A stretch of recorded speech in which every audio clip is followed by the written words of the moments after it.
Hello everyone, in today's video I'm gonna show you how to go back Windows 10 from Windows 11. Now I'm showing very simple method step by step, so follow my whole process very carefully. So let's get started. Simply click on to Start, Settings, Windows Update, Update History, scroll down,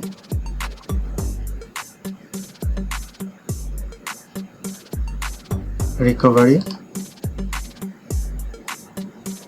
go back and select a region. I'm select for another region, tap on to next.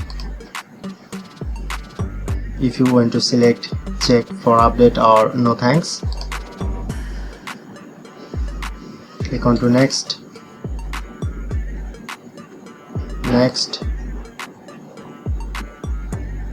and then finally click on to go back to Windows 10.